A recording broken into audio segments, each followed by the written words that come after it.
Hi everyone, it's Melissa and welcome to Bookcast 10. Can you believe we're at Bookcast 10 already? Well, today we're going to be continuing our Harry Potter discussion by talking about Harry Potter and the Half-Blood Prince. And we start off the series with Harry staying at the Dursleys and Dumbledore, his headmaster, start picking him up so they can meet Horace Slughorn. And Dumbledore lashes out at the Dursleys for treating Harry so badly because he wanted Harry to be treated with love and support, and he never gave, and the Dursleys, especially his Aunt Petunia, never gave him that. But there could be more to Petunia's story, which I will get on. I'll get to that when I talk about Deathly Hallows when I get to that in the next video. So when Harry meets Horace Slughorn, he is actually disguised hidden in a house. But Harry's like, where is he? Well, it turns out that he's an animagus. And animagus can shapeshift into different animals. The Marauders shapeshift into different animals in order to keep Remus Lupin company when he was a werewolf, since werewolves only harmed humans. But Horace, animagus form, it's not an animal, it's an actual chair. And Harry's amazed because it's hard to even transform into an animal, let alone an actual object, like a chair. And Slughorn explains how he knew Harry's mother, Lily, and said Lily was one of her best students, especially since she was Muggle-born, and this rubs Harry off the wrong way, but Slughorn's like, no, like, I'm not into that whole Voldemort supremacy, no, I'm actually a huge fan of Muggle, she was one of my favorite students, she taught me very well, and she was one of my best, she was like one of his favorites, to be exactly. And he finds out that the Slug Club is home to many wizards who went on to have success. Whether that be a Quidditch captain, a great Auror, Lucius Malfoy, Draco's father, who's now in prison, was a member of the club. Harry later finds out Severus Snape was also a member, but wasn't getting much recognition like Lily did. So Harry doesn't know what to think about Horace at first, because he thinks he's hiding something.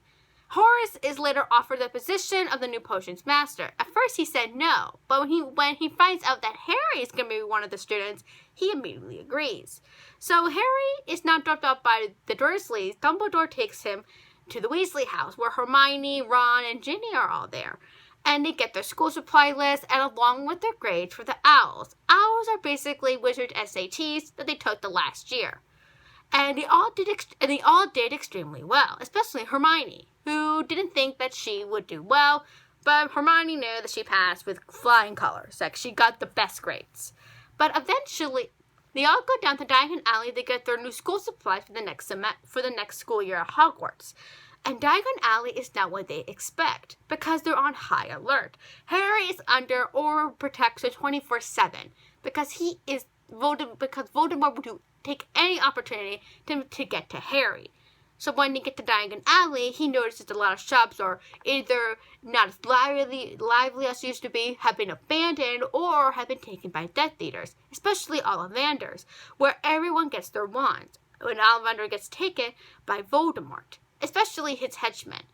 And this freaks out everyone because, well, they all love Ollivander and they couldn't believe this happened. They eventually have a glimmer of light and hope when they meet none other than Fred and George Weasley. Previously, a couple in the summer, Harry gave them a loan so they could open up a joke shop, and it's actually very successful. And they're having a lot of fun, and Harry always believed that they were able to be successful. Despite Arthur and Molly's disappointment that they're not going to continue on schooling, they are perfectly happy with the fact that their joke shop is going well, especially during these dark times. So after Fred and George and going to the joke shop, they meet none other than Draco. And this is when we meet Draco's mother, Narcissa. Now, unbeknownst to Harry, well, suspicion falls on Harry, but unknown to everyone else, Draco actually became a Death Eater. Now, but he most likely was forced to after his father was arrested, and he has now been tasked to kill Dumbledore, the only wizard Voldemort was to fear. And Narcissa's freaking out because she just lost her husband and she doesn't want to lose her son too. And she's Bellatrix's sister. and that's not well either. They actually had another sister named Andromeda, but she was disowned by the family after she married a Muggle-born wizard named Ted Tonks. And Harry is currently befriended their daughter, Nymphadora Tonks. Draco and Nymphadora, the first cousins, have never officially met in person or came in contact. So Bellatrix and Narcissa is like really worried about Draco, and Bellatrix is like, oh, she'll be fine. I was younger than him when I became in Death Eater. But Narcissa is not taking chances. She goes to Severus Snape. And this is really weird because, well, at first we thought that Severus Snape was a member of the Order of the Phoenix. We are now led to believe that he's actually a double agent working for Voldemort.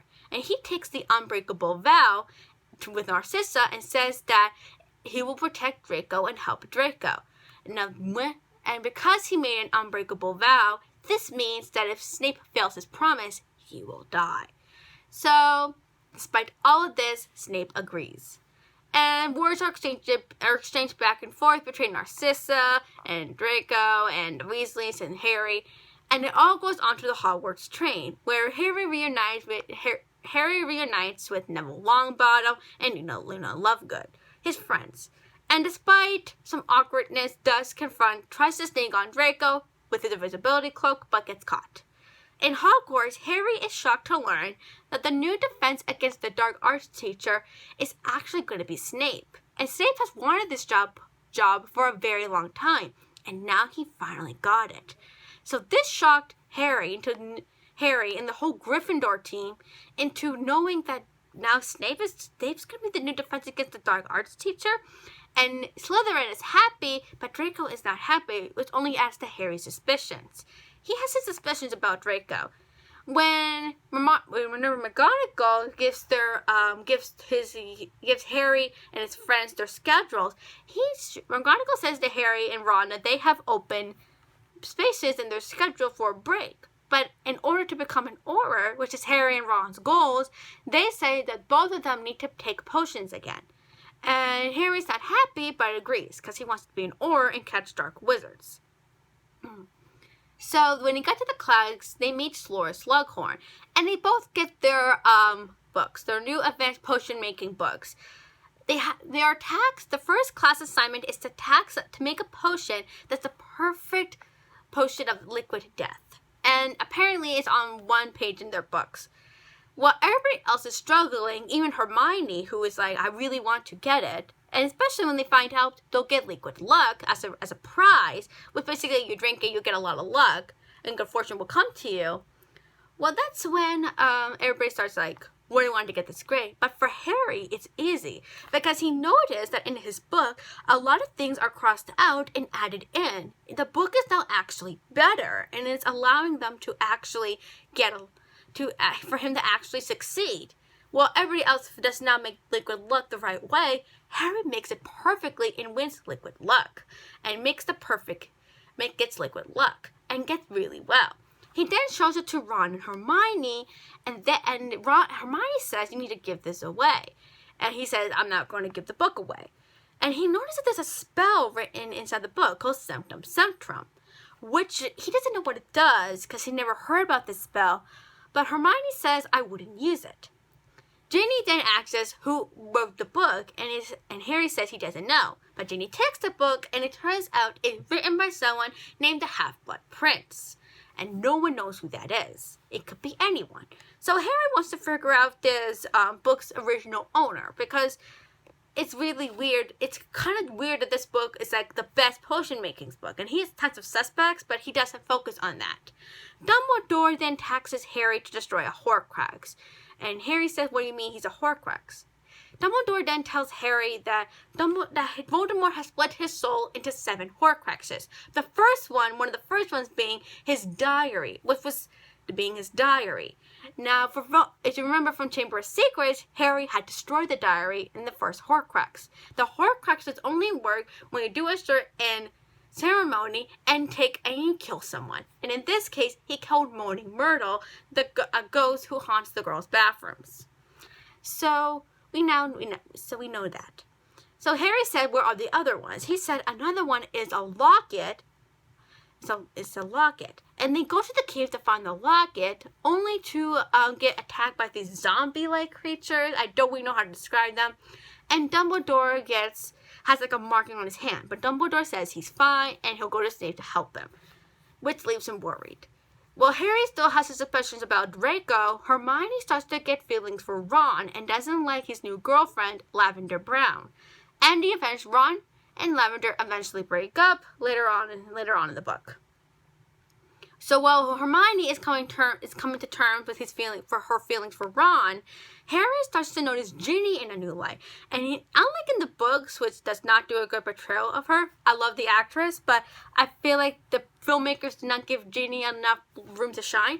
In the books, Ginny is a tough-ass Quidditch player. She's outspoken. She believes in herself, and she's dating Dean Thomas. Now, this does not bode well for Harry, because he wants to be with Ginny. But since she's dating Dean, that's not going to happen. But in order to get the information that Harry believes Slughorn knows about Voldemort, she takes Liquid Luck, but a little bit of Liquid Luck, the potion that gives you good luck. And he puts on his invisibility cloak to go to Hagrid because he thinks that's where Slughorn's going, and bumps into Ginny and Dean. Now, usually, this is when Ginny and Dean are in one of their fights because they're constantly fighting, especially after break. But this is when Ginny believes Dean pushed her into the Gryffindor common room when he didn't. It was actually Harry in his cloak, and they break up. Eventually, I'm not going to talk about every major plot point that happens in this book because it's really long, but I'm just going over the major ones. But eventually, Harry finds out that Slughorn accidentally gave Voldemort, when he was a student known as Tom Riddle, the way to make a Horcrux. So he inadvertently he did that, and that's when Harry starts to see Slughorn in a whole new light. Like, he's carried with his guilt because he inadvertently helped Voldemort succeed in becoming a dark wizard. So Harry still has suspicions about Draco, and when one of his Quidditch players on the Gryffindor Quidditch team gets poisoned by a necklace, he accuses Draco of giving it to her, saying it was meant for Dumbledore. And he even accuses him of poisoning a wine that Slughorn had meant to give to Dumbledore, only for Ron to drink it and get really sick. This is when, around the same time, that Ron asks for Hermione's name and not Lavender, and that causes the breakup between Ron and Lavender.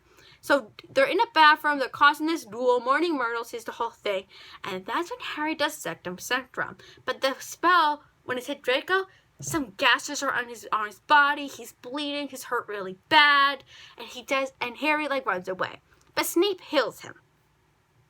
All of the events in this book lead up to the final confrontation on the tower where Draco wants to kill Dumbledore after he left the Death Eaters in, including Bellatrix, a dark werewolf named Greyback, and none other than other ones. Eventually, Draco can kill Dumbledore because even though he shows his mark and said, "I was chosen," you can kind of see how he's breaking down at this point. And even Harry has to agree, he doesn't want to do this because he's trying to prove there's another way.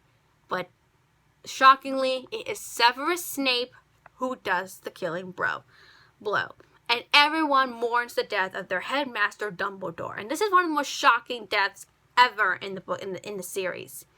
When Harry goes to confront Snape, he says he tries to use the same spell, Sectum Sempra, only for it to backfire and hit Harry. And that's when Snape reveals that he is the Half-Blood Prince. He wrote the potion's journal. And then the book ends after Dumbledore's funeral. Hermione, Ron, and Harry all say that they're not going back to Hogwarts next year. They're going to hunt down the Horcruxes and defeat Voldemort once and for all. That's the end of the book. Bye!